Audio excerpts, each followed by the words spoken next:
Good morning बच्चों। Hindi subject के अंदर हमें जो लिख रखा है यहाँ पे, जिन शब्दों के अर्थ लगभग समान होते हैं उन्हें पर्यायवाची शब्द कहते हैं। कि बच्चों जैसे यहाँ पे लिखा हुआ है जन। जन को हम क्या क्या किस नाम से जाने जाते हैं? आदमी और नर के नाम से जाने जाते हैं। इसी प्रकार से बच्चों मैंने ये आपको पहले भी एक्सप्लेन किया है, बुक के अंदर एक्सप्लेन किया है इस चीज को कि हर एक नाम के कई नाम होते हैं। एक ही नाम के दो या तीन नाम निकल जाते हैं। जैसे निम्नलिखित शब्दों के दो दो पर्यायवाची शब्द लिखिए। जैसे जल होता है, पानी होता है, तो पानी को हम जल भी बोलते हैं और नीर भी बोलते हैं। तो इसी प्रकार से यहाँ पे कई शब्द दिए गए हैं, कई शब्दों के अलग अलग नाम निकाले जाते हैं। तो यहाँ पर हमने दो दो पर्यायवाची शब्द लिखे हैं।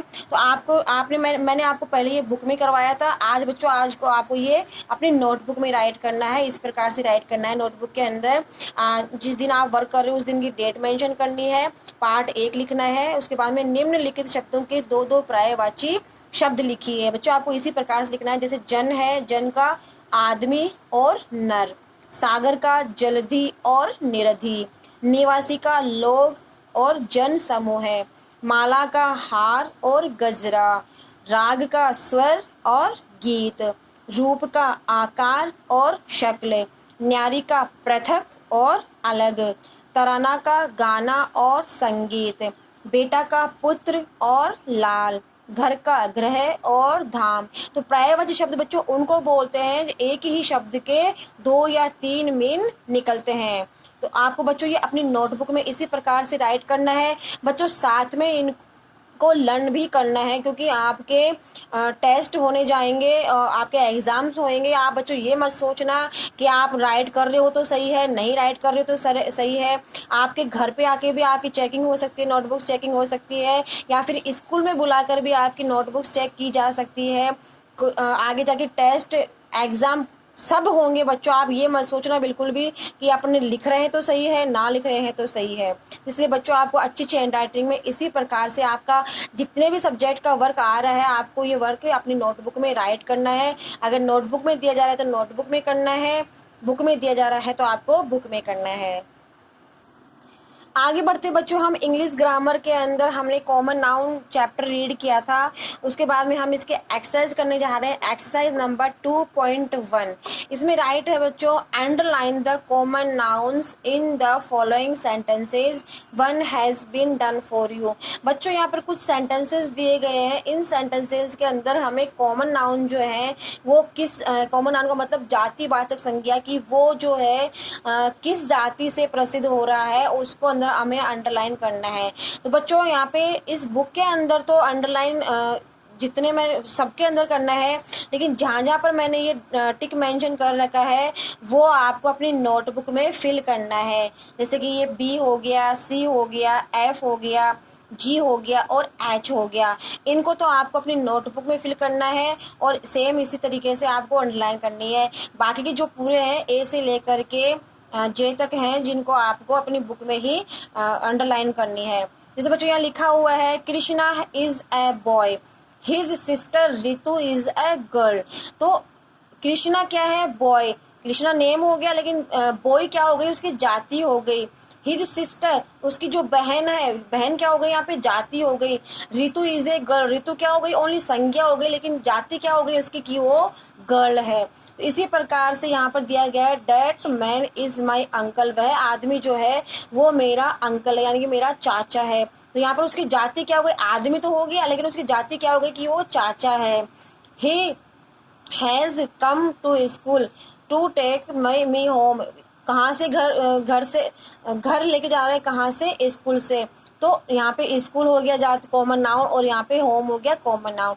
इसी प्रकार से there are many cows on the field eating grass. तो इसी प्रकार से बच्चों यहाँ पे काउज हो गया, फील्ड हो गया और ग्रास हो गई। I have 2 brothers but no sister. यहाँ पर ये ब्रदर्स हो गया और सिस्टर्स हो गया। Father has asked my uncle to teach me. यहाँ पर फादर हो गया कॉमन नाउन और यहाँ पे अंकल हो गया। My mother is baking A cake in are kitchen. मेरी मदर जो है वो केक बना रही है किचन के अंदर। तो यहाँ पे मदर कॉमन नाउन हो गई और यहाँ पे किचन कॉमन नाउन हो गया। आर हाउस हैज़ 5 रूम्स, हमारे घर में 5 रूम्स हैं, तो यहाँ पर हाउस हो गया कॉमन नाउन और यहाँ पर रूम्स हो गए।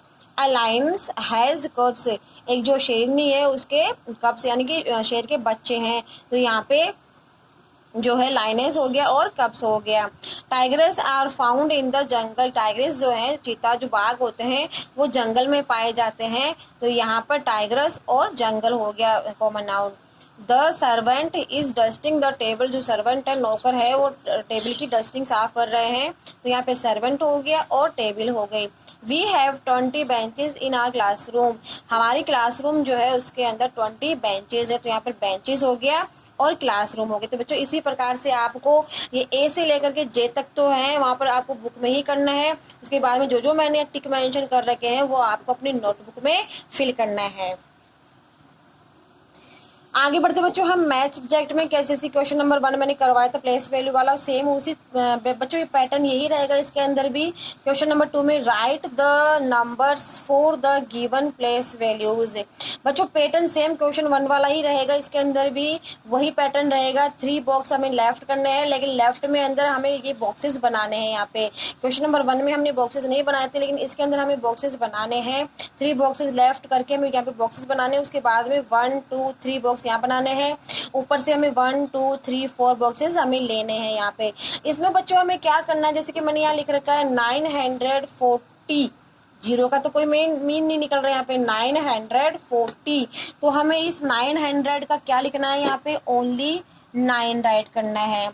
40 का हमें क्या राइट करना है, 4 राइट करना है, और 0 का हमें यहाँ पे 0 राइट करना है। ये हो गया 940। सेम बच्चों यहाँ पर भी वही चीज है, जैसे कि यहाँ पे लिखा हुआ है 500, अभी 0 का क्या है, कुछ नहीं है ना, तो इसका क्या होगा 501, तो हमें ये कैसे राइट करना है 501, क्योंकि 3 डिजिट्स आ रही है ना, 1s 10s 100s।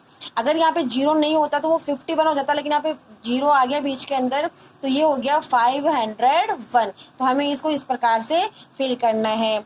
आगे हो गया बच्चों जैसे 333, तो 300 का हमें यहाँ पे क्या लिखना है 3, 30 का हमें 3 लिखना है, 3 का हमें 3 लिखना है, तो ये हो गया 333। तो बच्चों इसी प्रकार से आपको अपनी नोटबुक के अंदर राइट करना है, इसको समझना भी है, जो जो डिजिट्स मैंने जिस तरीके से डाली है उसी तरीके से आपको भी डालना है, उसी तरीके से आपको ये कॉलम्स बनाने हैं और इनको सम्स को सॉल्व करना है।